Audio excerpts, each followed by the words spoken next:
வணக்கம் நண்பர்களே, queens world சேனலுக்கு உங்களை அன்போடு வரவேற்கிறோம். மத்தியானம் சமையல் வேலை தொடங்கியாச்சுங்க. சாதம் வடித்து வச்சாச்சு. இப்போது மீன் குழம்பு வச்சிட்ருக்கேன். மீன் குழம்பு ஒரு பக்கம் கொதிச்சிட்ருக்கு. அந்த கேப்பில் மஞ்சள் குழம்பு அரைச்சி தாளித்து கொதிக்க வச்சுட்டேங்க. அப்புறம் கொஞ்சமாக கேரட் பொரியல் வைக்கலான்னு சொல்லிட்டு கேரட் தான் துருவிட்டுருக்கேங்க.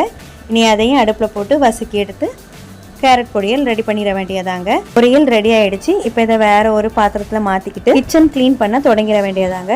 கிடக்கக்கூடிய பாத்திரத்தெல்லாம் எடுத்து எச்சி பாத்திரம்லாம் எடுத்து சிங்கில் போட்டுற வேண்டியதான். அதுக்கப்புறம் ஸ்டவ்வில் உள்ள அந்த வளையத்தெல்லாம் எடுத்து தேய்க்க போட்டுற வேண்டியதாங்க. இப்போது ஸ்டவ் அடுப்பை க்ளீன் பண்ண போகிறேன். இதை பாருங்கள், நல்லா க்ளீன் பண்ணிவிட்டு அதுக்கப்புறமா மேஸ் அடுப்பையும் க்ளீன் பண்ணுவேங்க.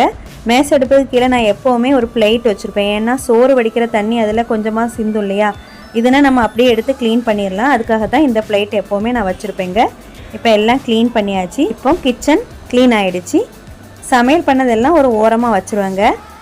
வெந்நி நான் இப்போது 2 பாத்திரத்தில் வைப்பேன். முந்தின நாள் நைட்டே ஒரு பாத்திரத்தில் நல்லா கொதிக்க வச்சு ஆற வச்சுருவேங்க. இது சோறு வடித்த தண்ணி சூடாக இருக்குங்க. நான் எல்லாம் ரெடி பண்ணி வச்சுட்டேன் பாருங்கள். அடுத்தது பாத்திரம் கழுவ போயிட வேண்டியதாங்க. பாத்திரத்தெல்லாம் கழுவிட வேண்டியதான். கழுவி முடிச்சுட்டு சாப்பிட வேண்டியதான். இந்த வீடியோ உங்களுக்கு பிடிச்சிருந்தா லைக் பண்ணுங்கள், ஷேர் பண்ணுங்கள், கமெண்ட் பண்ணுங்கள், சப்ஸ்கிரைப் பண்ணுங்கள். ஓகே ஃப்ரெண்ட்ஸ், தேங்க்யூ, பாய்.